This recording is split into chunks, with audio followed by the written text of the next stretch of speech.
জমে গেল আলো, যুগান্তকারী আবিষ্কার খুলে দিল বিজ্ঞানের এক নতুন পথ। আলোকে ফ্রিজ করে দেয়া হলো এবার।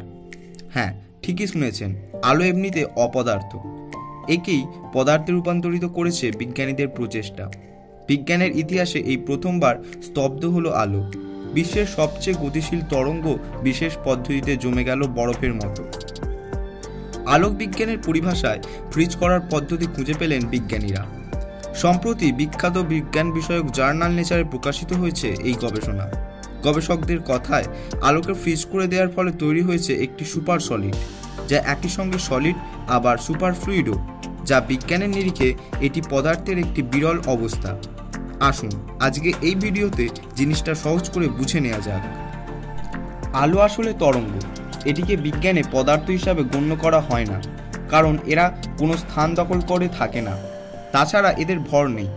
অন্যদিকে সলিড বা কঠিন পদার্থের একটি অবস্থা, যেমন জল সাধারণ উষ্ণতায় তরল পদার্থ, 0 ডিগ্রি সেলসিয়াসে পৌঁছলে বরফ হয়ে যায়, তখন এটি কঠিন পদার্থ। আবার 100 ডিগ্রি সেলসিয়াসে পৌঁছলে বাষ্প, তখন এটি গ্যাস। এই অবস্থায় আলোকে ফ্রিজ করে দেওয়ায় তৈরি হয়েছে সুপার সলিড, অর্থাৎ একদিকে যেমন এটি কঠিন পদার্থ, অন্যদিকে সুপার ফ্লুইড অর্থাৎ অসাধারণ তরল। সিএনআর ন্যানোটেকের আন্তোনিও জিয়ানফেট ও পাভিয়া বিশ্ববিদ্যালয়ের ডেভিড নাইগ্রোর নেতৃত্বে এই গবেষণা হয়।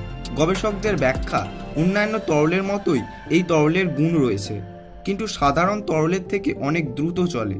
আবার একই সঙ্গে জমে গিয়েছে বলে এর মধ্যেও কঠিন পদার্থের ধর্মও রয়েছে। ফলে একই সঙ্গে সলিড ও সুপার ফ্লুইডের ধর্ম মিলে ফ্রিজ হওয়া আলো একটি বিরল অবস্থার পদার্থ। সেই বিরল অবস্থার নাম সুপার সলিড। এবার আপনার মনে নিশ্চয়ই প্রশ্ন জেগেছে, কিভাবে এটি সম্ভব?